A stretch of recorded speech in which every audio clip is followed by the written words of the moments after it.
নমস্কার বন্ধুরা, আজকে বানাবো নিট ধোসা। দেখুন আমি চালটা এক বাটি নিয়ে নিয়েছি, আতপ চাল। এটা ভিজিয়ে নেব ভালো করে। দেখুন প্রায় 5-6 ঘন্টা ভিজিয়ে রেখেছিলাম, তুলে নিয়েছি। চাল লাগছে, নারকেল লাগছে আর নুন লাগছে। একটা মিক্সির জারে আমি চালটা বেটে নেব, একটু জল বেশি দেবেন।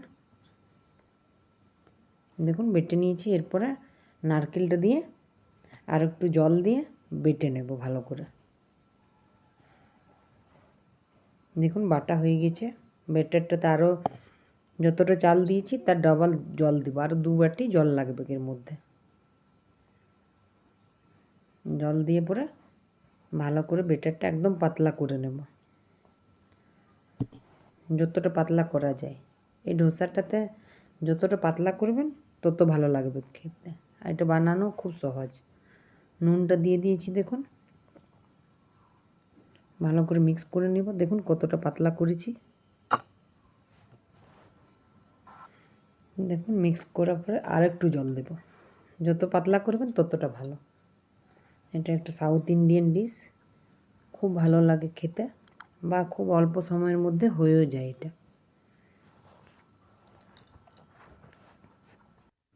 দেখুন তাওয়াটা ভালো করে গরম করে নেব। দেখুন গরম হয়ে গেছে। এরপরে তেল ব্রাশ করব। এর আগে আমি একটা বানিয়েছিলাম, তখন আমি দেখাইতে পারিনি। দেখুন ভালো করে গরম করে নেবেন, তারপরে এরকম করে দিয়ে যাবেন।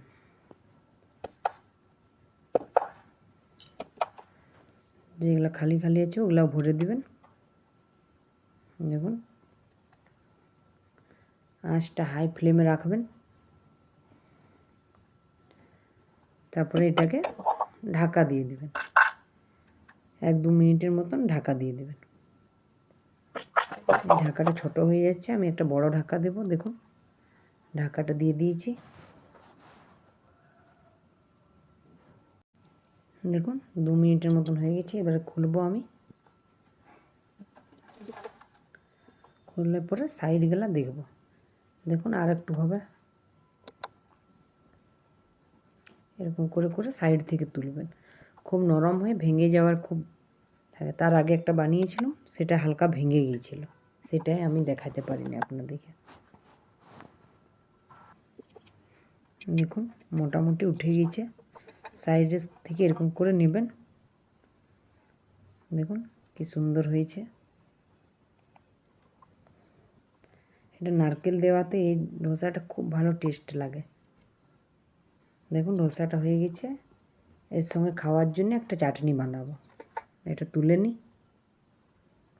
দেখুন তাও ভেঙে যাচ্ছে একটু একটু। দেখুন চাটনিটার জন্য বাদাম লাগছে, বাদামটা ভেজে নিয়েছি। ডাল ভাজা লাগছে, নারকেল লাগছে, রসুন লাগছে, কড়ি পাতা লাগছে, আর কাঁচা লঙ্কা, তার সাথে নুন লাগছে। সবগুলো মিক্সির জারে ঢেলে নেব। এটা আপনারা চাইলে দুধ বা দই দিয়েও বাটতে পারেন, বা জল দিয়েও বাটতে পারেন। কিছু কড়ি পাতা এখন দেবো আর কিছু পরে দেব। লঙ্কা আমি পুরোটা দেবো না, খুব ঝাল আছে। আমার ছেলে অতটা ঝাল খায় না, সেই জন্য আমি আধটা লঙ্কা দিয়েছি। এটাকে ভালো করে বেটে নেব। দেখুন বাদাম চাটনিটা বাটা হয়ে গেছে। এরপরে আমি ছকে নেব। তার জন্যে আমি অলিভ অয়েল দিয়েছি, বা সাদা তেল যা হোক দেওয়া যায়। দিয়ে দিয়েছি তেলটা। তেলটা দেওয়ার পরে গোটা কালো সর্ষে আর শুকনো লঙ্কা আর কারি পাতাটা এর মধ্যে দিয়ে দেব। দেখুন কারি পাতাটা দিয়ে দিয়েছি। দেখুন কি সুন্দর একটা গন্ধ বেরোচ্ছে। এটা হয়ে গেছে।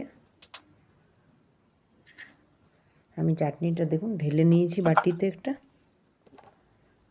ঢালার পরে ছকে দেব। এই নিট ধোসার থেকে এই নারকেলের চাটনিটা খুব ভালো লাগে খেতে। যদি আমার ভিডিওটা ভালো লাগে একটা লাইক করবেন, সাবস্ক্রাইব করবেন। পুরো ভিডিও দেখার অনুরোধ রইল।